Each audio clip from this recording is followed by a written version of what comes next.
اللہ الرحمن الرحیم۔ السلام علیکم اسٹوڈنٹس، امید ہے آپ سب خیریت سے ہوں گے۔ ہم نے پچھلے لیکچر میں رکوع نمبر 6 سورہ انفال کا آیت نمبر 45 تا 48 کا ترجمہ اور اس کا مفہوم دیکھا ہے۔ ہمارا رکوع مکمل ہو گیا تھا۔ اب آج ہم نے اس کے مشقی سوالات کو دیکھنا ہے اور ریڈنگ میں سے جو مختصر سوالات ہیں وہ ہم نے دیکھنے ہیں۔ تو مشقی سوالات سے پہلے میں تھوڑا سا رکوع کو دہرا دوں۔ رکوع کے شروع میں ہی بتایا گیا تھا، مومنوں کو جنگ کے آداب بتائے گئے تھے، لڑائی کے آداب اصول بتائے گئے تھے کہ مومنوں جب تمہارا کسی سے مقابلہ ہو تو ایک تو ثابت قدم رہنا ہے، اور دوسرا یہ تھا کہ اللہ کا ذکر بہت کرنا ہے تاکہ مراد حاصل کرو، اور تیسرا یہ تھا کہ اللہ اور اس کے رسول کے حکم پر چلنا ہے، اطاعت کرنی ہے، اور چوتھی ہدایت یہ دی گئی تھی کہ آپس میں جھگڑا نہیں کرنا، کہ اگر تم آپس میں جھگڑا کرو گے تو تم بزدل ہو جاؤ گے اور تمہارا اقبال جاتا رہے گا۔ اور اس کے بعد پھر صبر کی تلقین کی گئی کہ صبر سے کام لینا ہے، اگر جنگ کا میدان ہے تو صبر کرنے کی تلقین دی گئی کہ اللہ صبر کرنے والوں کا مددگار ہے۔ اس کے بعد بتایا گیا کہ ان میدان جنگ میں جب آمنے سامنے ہو تو ان لوگ جیسے نہ آنا کہ جو کفار مکہ اتراتے ہوئے آئے، لوگوں کو دکھاتے ہوئے آئے، گھروں سے نکلے میدان جنگ میں، تو یعنی غرور و تکبر سے بچنے کی تلقین کی گئی۔ پھر آخری آیت میں شیطان کے بارے میں بات کی گئی کہ جب اس نے میدان جنگ میں کفار مکہ کے ساتھ تھا تو وہ سردار کی شکل میں آیا، تو لیکن جب اس نے فرشتوں کو نازل ہوتے دیکھا تو اس نے فوراً کہنے لگا کہ کفار مکہ سے کہ میرا تم سے کوئی واسطہ نہیں، میں تو ایسی چیزیں دیکھ رہا ہوں جو تم نہیں دیکھ سکتے، مجھے تو خدا سے ڈر لگتا ہے اور خدا سخت عذاب کرنے والا ہے۔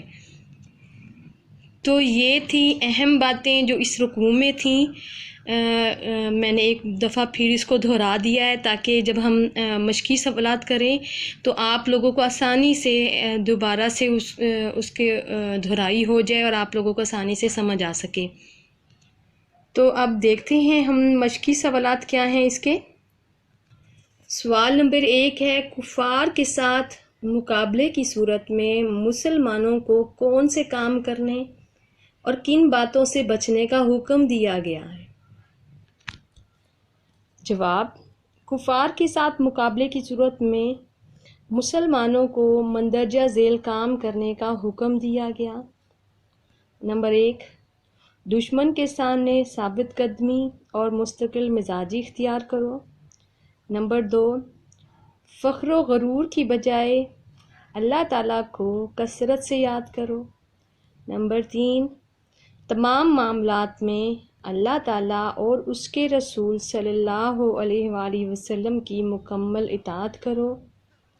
نمبر 4، دوران جنگ پیش آنے والی تکالیف پر صبر کرو، اور جن کاموں سے منع کیا گیا ہے وہ مندرجہ ذیل ہیں۔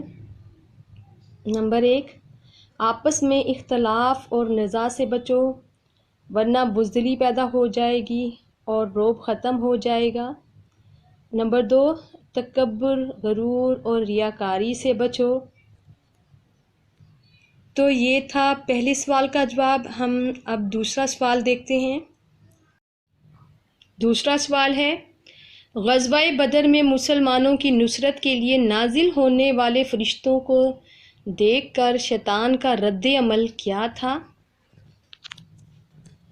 جواب، غزوہ بدر کے موقع پر شیطان کفار کے ایک سردار سراقہ بن مالک کے روپ میں ابو جہل کے پاس آیا اور کہا کہ میں تمہارا حامی ہوں۔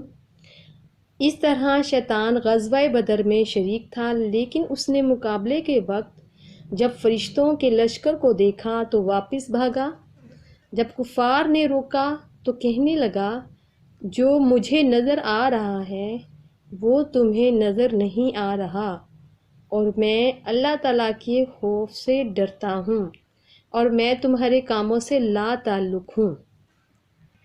تو یہ ہے ہمارے دوسرے سوال کا جواب۔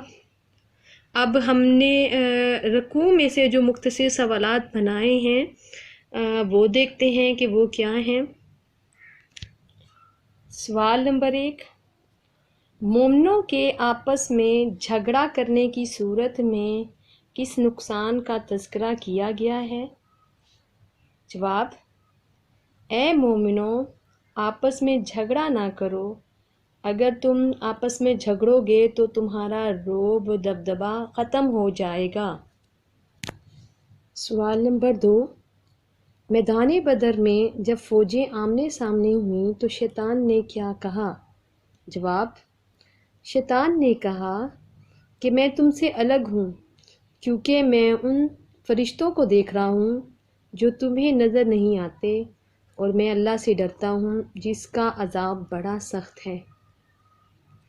تو یہ تھا ہمارا آج کا سبق۔ امید ہے آپ لوگوں کو بہت اچھی طرح سمجھ آ گیا ہوگا، رکوع بھی اچھی طرح سمجھ آ گیا ہے، اس کا مفہوم بھی اور اس کا ترجمہ بھی ساتھ ساتھ میں آپ لوگوں نے یاد کر لیا ہوگا۔ اور آج جو ہم نے مشقی سوالات و جوابات دیکھے ہیں اور مختصر سوالات دیکھے ہیں، ان کو بھی آپ نے اچھی طرح لرن کرنا ہے، اور مشکل الفاظ کے معنی بھی دیکھنے ہیں اور وہ بھی اچھی طرح آپ لوگوں نے یاد کرنے ہیں۔ تو آج کا سبق آپ کا اتنا ہی ہے۔ اللہ حافظ۔